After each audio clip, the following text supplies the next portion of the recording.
believed in him. When the Prophet reached the age of 35, he settled by his judgment a grave dispute which threatened to plunge Arabia into a fresh series of war.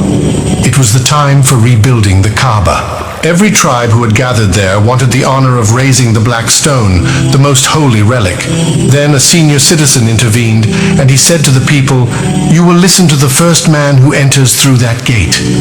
The people agreed and waited patiently looking at the gate. The first man to enter the gate was none other than Prophet Muhammad, peace be upon him, the Alameen. The different tribes sought his advice, and after they finished, the Prophet ordered, "Place the stone on a cloth. Each tribe shall have the honor of lifting the stone by holding a part of the cloth." The people happily agreed to this idea.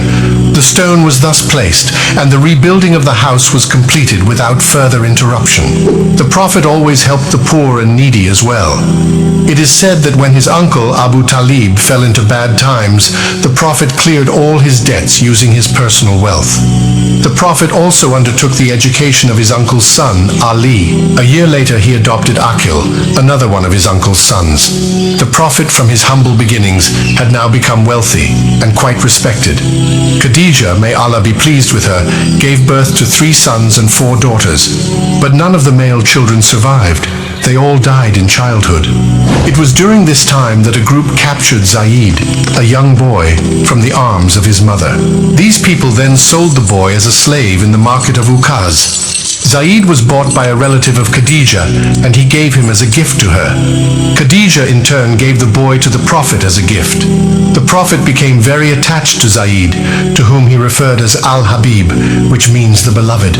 Zaid considered the Prophet to be his mentor and followed his ways. The boy had a spiritual mind and good morals of the Prophet. In the meantime, Zaid's parents were still grieving at the loss of their son. They prayed on a daily basis that their beloved son would be returned to them. One day, the parents of Zaid visited Mecca to perform the pilgrimage. It was here that they spotted Zaid, and with great relief, they rushed towards him. When his father came to know about this wonderful news, he loaded his bags with gold and approached Muhammad. The father thought that he can purchase his son back from his owner.